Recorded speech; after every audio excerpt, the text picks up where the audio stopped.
Good Sunday morning and hello everyone. Welcome. Welcome to the Guru Talking Sports Podcast, episode 220.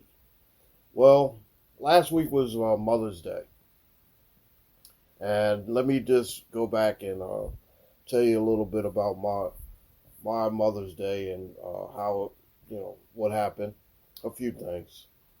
All right, so one of the best things that happened to me last weekend was Caden coming down and spending some time with me. I truly miss him. I haven't seen him since last summer, and I just really miss the kid.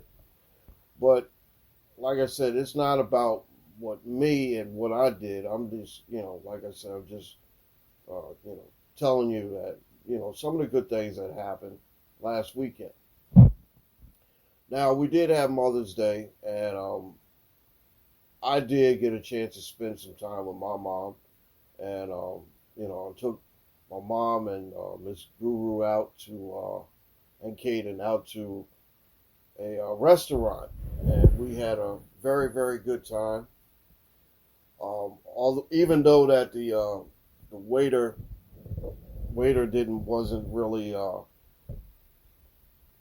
exciting or so, and he was forgetful, but I still gave him a good tip. And one of the things I like to do is no matter how bad the food is, which in this case was the case, but I still like to be able to get out and have a good time and spend some time with the people I enjoy and the people I love. All right, so, we had a good time. Only thing that, if I could change anything about last week's Mother's Day, was that Caden got home a little bit late. And he had to go right to bed because he had to get up and work in the morning.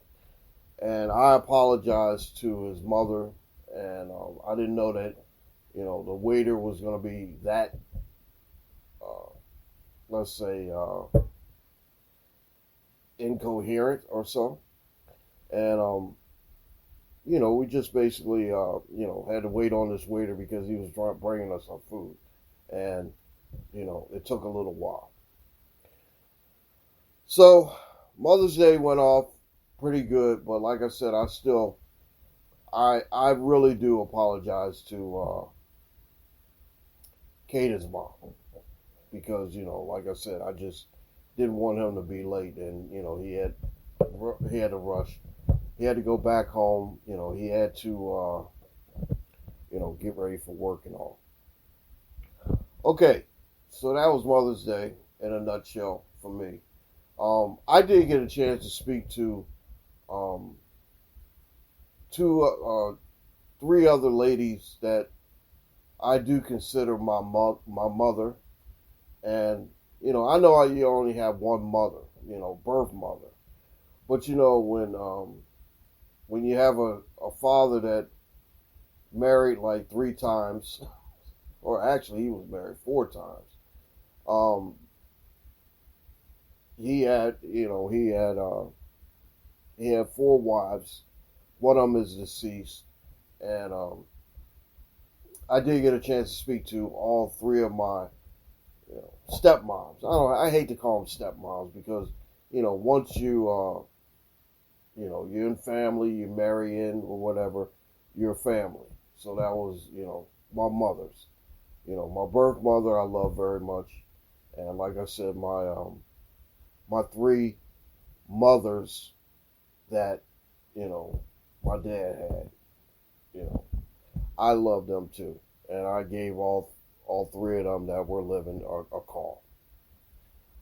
All right, so Mother's Day in a nutshell was pretty good. So let me move on, and this week we got to see the opening of the WNBA. And believe me, I love the WNBA. I've been a big advocate for it, and like I said, I'm still going to be, walking around probably by myself, banging a drum to watch most of these games. I did get a chance to catch, there's two rookies that I'm looking forward to seeing this year. And I basically want to make sure that, I keep my eye on them because, like I said, when they do good and, like I said, there's a whole bunch of rookies that came into the league, but Angel Reese, I like her. I'm keeping an eye on her. I'm keeping an eye on Cameron Brink. And I think we all are keeping an eye on Catlin Clark. Now, she didn't play 3 games in the WNBA. Her first 3 games. And, it hasn't been a terrific start. Only because the level of competition is a little bit is greater. So she has been doing basically a good job, basically. I don't think that, it's going to be a deep or bad learning curve. I think she will be a lot better. Like I said, her first 3 games, her debut against Connecticut, the Connecticut Sun, 20 points, 10 turnovers.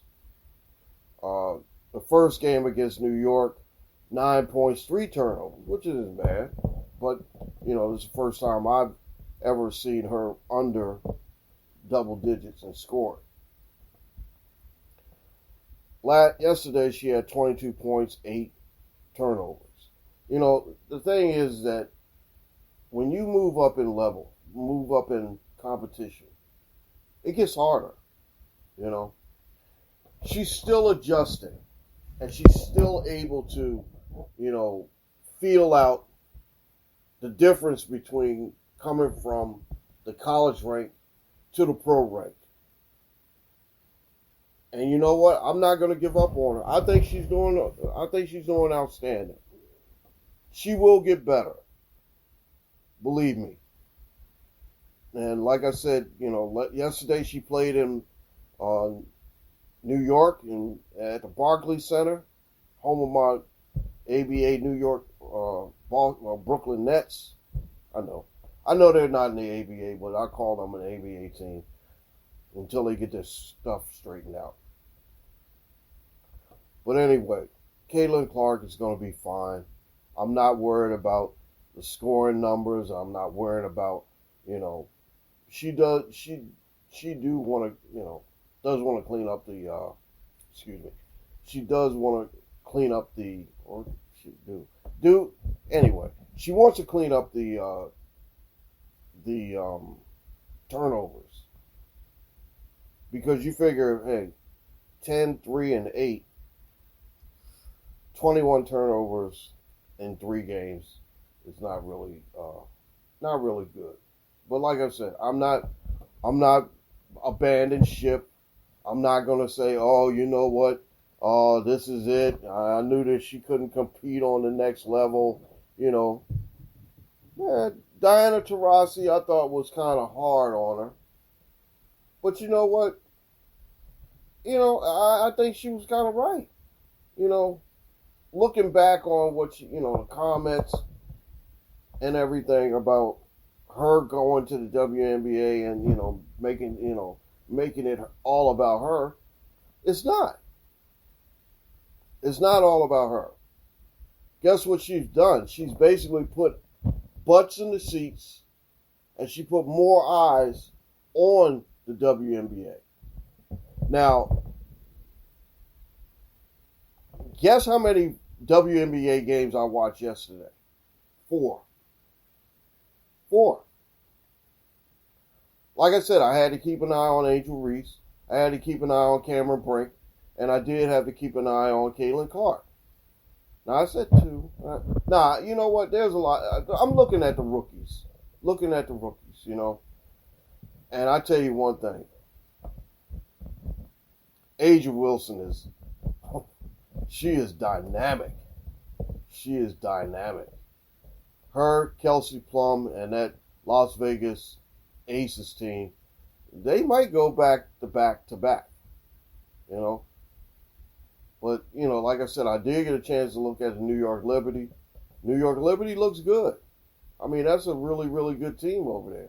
Connecticut looks really good, you know.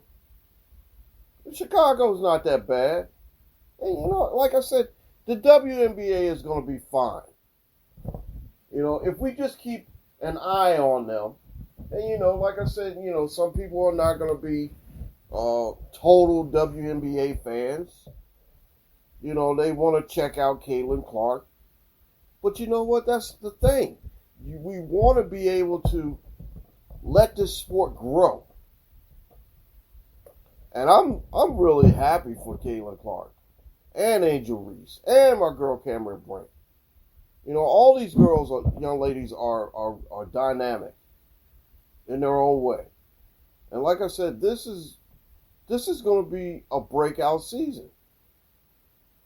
You know, they just signed a deal where they can fly, you know, they can fly charter, which is a good thing.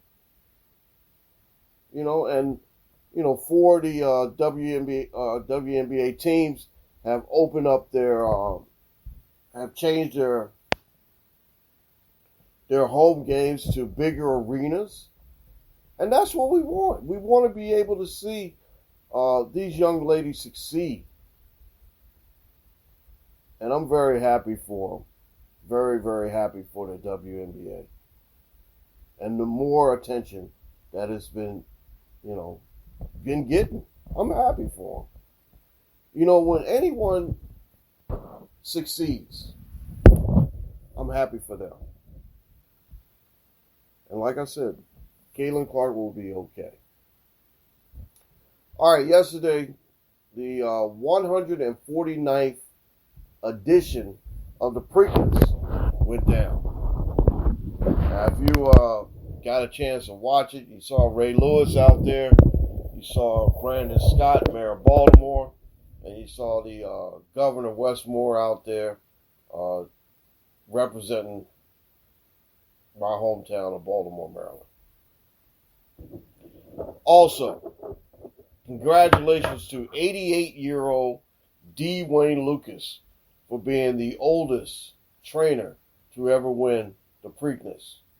I mean, the guy's a Hall of Famer. He's already got a couple of other Preaknesses under his belt, along with, you know, a Belmont and Kentucky Derbies and all.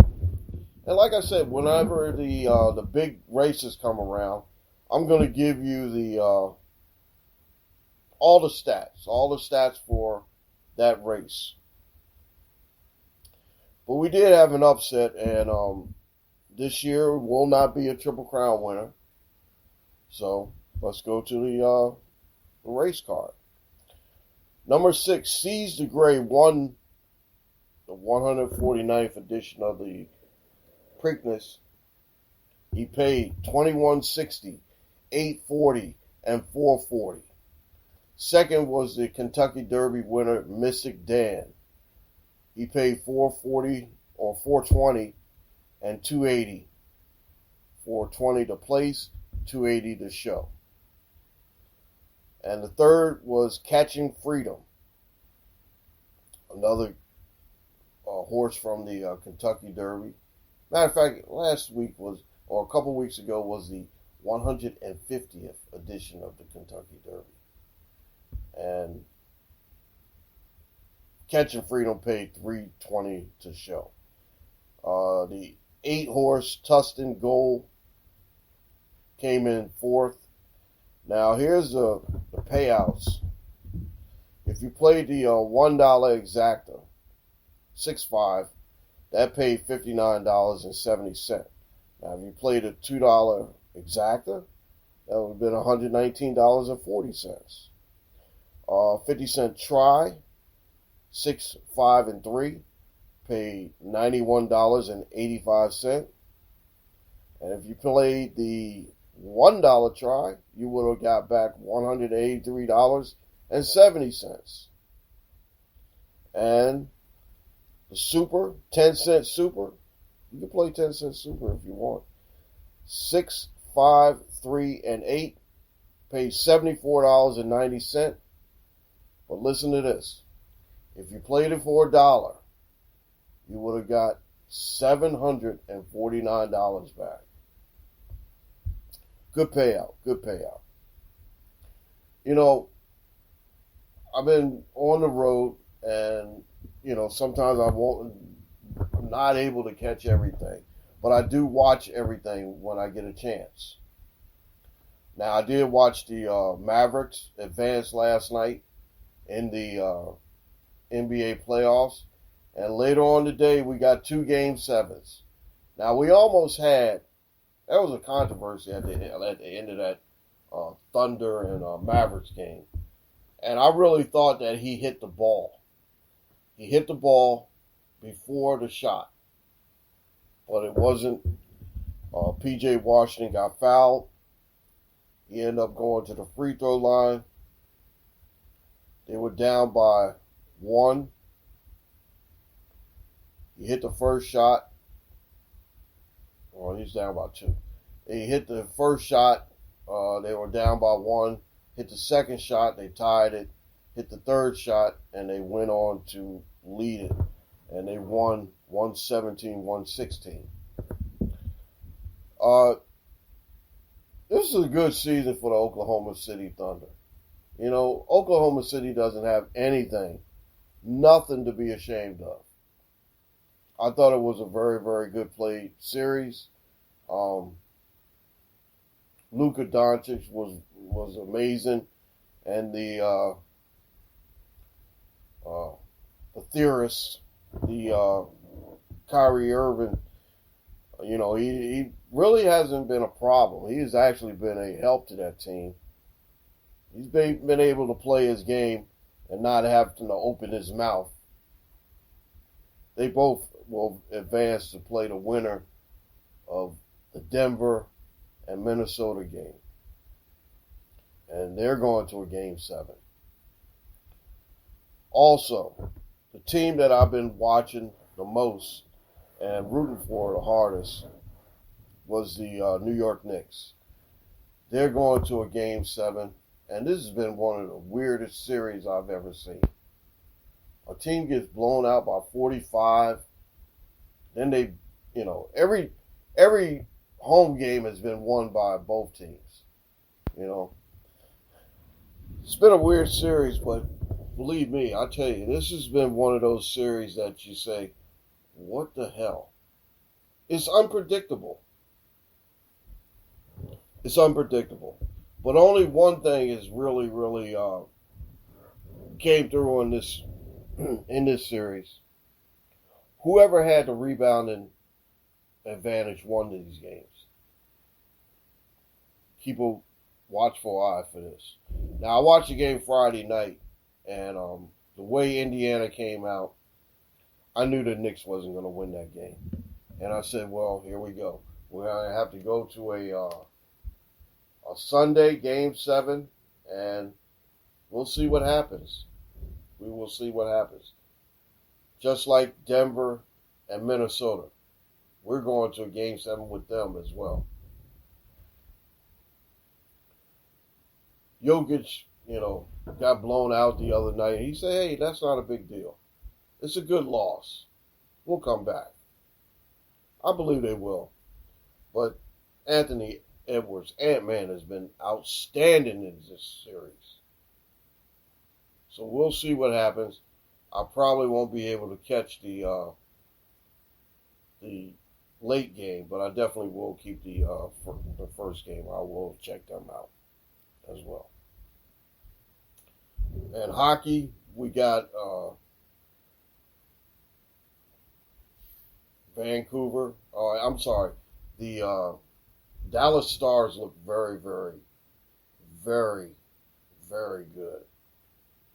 I am one of the, you know, I'm not really a big Dallas Stars fan, but I got to say that they look pretty good. I'm just amazed by the way they've been playing.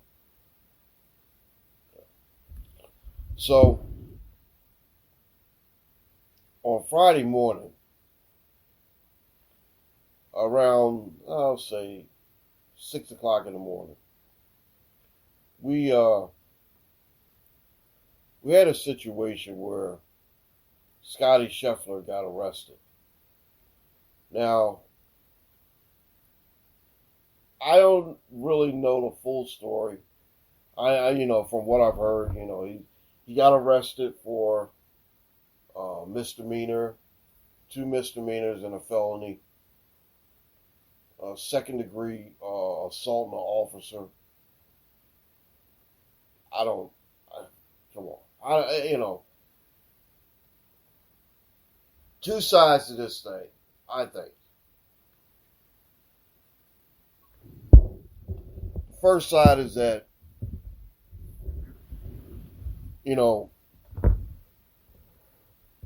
when you drive a car and a policeman tells you to stop, you stop. It doesn't matter if you see a long line and you try to drive around the side, which I heard he did. If the cop tells you to stop, you stop. Police officer.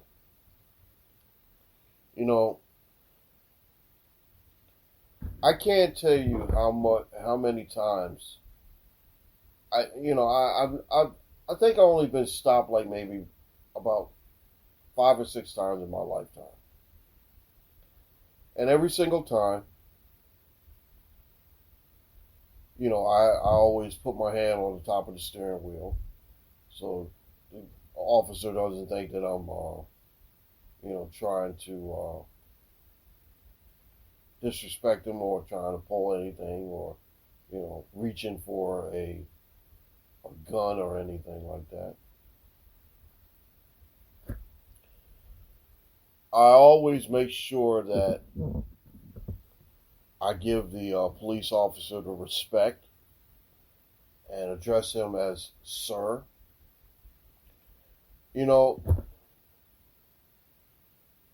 Let me go off base for a second here. Yesterday I had the honor of going to a Miss Guru's cousin's birthday party. And one of his kids is a Navy guy. Him and his wife are in the Navy, and they work on the same command. But anyway, they're Navy people, and we're literally family, and we talk about the Navy all the time. And I'm asking him, how is the Navy now? And he tells me, it's a change, I've been out of the Navy since 1990, and when I went in, it was a different type of Navy, strict, stern, and to the point. Now, I'm not going to go into the whole detail of the story at all, but I want to say this. I learned something when I was in the Navy. I learned respect. I learned respect of authority.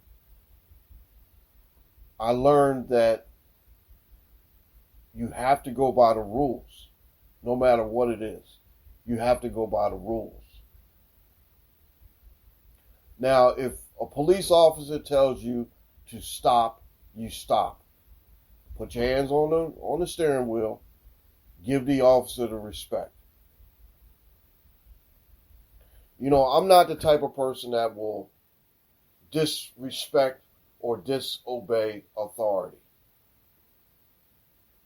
We all have our lives that we have to, do. We all have to answer to somebody, Somebody is our boss. Somebody is is in charge. And basically what you do is you give that officer respect. Or you give the authority the respect. That's one of the things that I've always preached to Dante and preached to Caden. be a respectful member of society and respect authority when it's out there. You know, hey, if a police officer comes up to you and say, hey, you know what, stop, you stop. All right, I'm not going to keep going on, but I digress on that. But, you know, like I said, Scottie Scheffler might have not heard what was going on, didn't know what was going on. But, you know, mainly in this situation, there was a traffic accident and someone did lose their life. And my condolences go out to the family of whoever lost their life. But, you know, from what I heard and what I've known about Scottie Scheffler, he is a good individual. He is a God-fearing man. And, you know, I respect people. I have a lot of respect for people that are God-fearing. And I respect that, you know. You know, I myself, I do believe in the Lord Jesus Christ. And I make sure that every day when I wake up, I say a prayer. When I get in my truck, I say a prayer. When I get on the road, I say a prayer. When I get to my destination, I say a prayer. In my truck, listen to songs. I say prayers. You know, I do everything. I try to make sure that, you know, my life is basically governed by my Lord and Savior. But I don't put that out there, you know, to let, you know, you do your own thing. But, you know, that's my thing. But anyway, Scottie Scheffler is a Lord God-fearing man. And I respect him. But I don't know. Like I said, I just don't know. It's hard to comment on something that you just, you know, you still, you know, like I said, when I heard this, I was wrapping my head around it. I was like, Scottie Scheffler did this? They say he dragged a policeman. The policeman grabbed his arm, and when he rolled up the window and tried to run, or I don't know. More details are coming out, and like I said, now he was arrested, booked, and charged with a couple of misdemeanors and a second-degree assault charge of a police officer. That is going to be a little bit of trouble that you might need a lawyer for. Anyway, I really think that it was just a policeman being overzealous and trying to be macho man or so, super cop or whatever. I don't know. Like I said, I really don't know. But it's hard for me to believe that Scottie Scheffler would pull something like this. It's hard for me to believe. You know, he won the Masters. He's the number one golfer in the world. Let me mention that. Because he is. And I give him that respect. The number one golfer in the world. And he basically has no intentions of doing anything disrespectful or trying to break the law. Let me put it that way. I don't think this man was trying to break the law. But maybe it was just a policeman, you know, trying to be, you know, maybe a super cop or whatever. But, like I said, this is a difficult situation. Because, like I just don't see him breaking the law. You know, he won the Masters last month. And his wife was pregnant. What he said was that he would stop in the middle of the tournament to go be with his wife to make sure that she is safe. How many other golfers or, there's a couple athletes that have done it before, but I really don't think that this man would do something that serious. But we have to see. We have to see, and, for me, the details are sketchy because, like I said, I just can't believe that he did that. But, we'll see. He might have to come back in a month or so. Might have to come off the tour for a couple of days or whatever to come back to the Valhalla area that's where the golf tournament is being held. Valhalla in Louisville, Kentucky, to answer some questions or so. I wish Scottie Scheffler the best. And like I said, I don't know him. I only know that he's a very, very good, a good golfer, a good man. Sound like a very, very, good husband. Sound like somebody that you would, if you had a daughter, I would want him to marry her. All that stuff. But like I said, we don't know what really happened. But I know one thing. I cannot overlook the fact that if a police officer tells you to stop, you stop. Now, he didn't go to the "do you know who I am" card, which is a good thing. But I think what happened is that, I think he was driving a PGA car. And I think he might have just didn't understand what was going on. But I know one thing. If a cop looks at me and tells me to stop or to pull over, I'm doing it. I'm doing it because, one, I respect authority. Two, I don't want to get in no more trouble. I don't want to get in no... Matter of fact, I've never been arrested. I have never been in trouble with the law. Never been arrested. I don't have any criminal record at all. And I want to keep it that way. I want to keep it clean and I want to keep it that way. I just don't understand this concept. Well, what happened? And he was booked and in the police station, and he said that he got a chance to warm up inside of his cell and everything, and he looked and he said, "Wow, I'm on television." He looked up and saw himself on television being arrested. It's crazy. This is a crazy situation.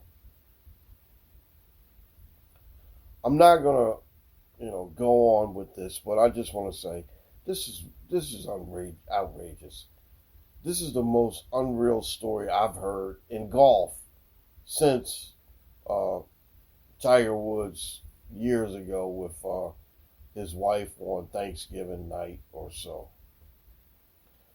But my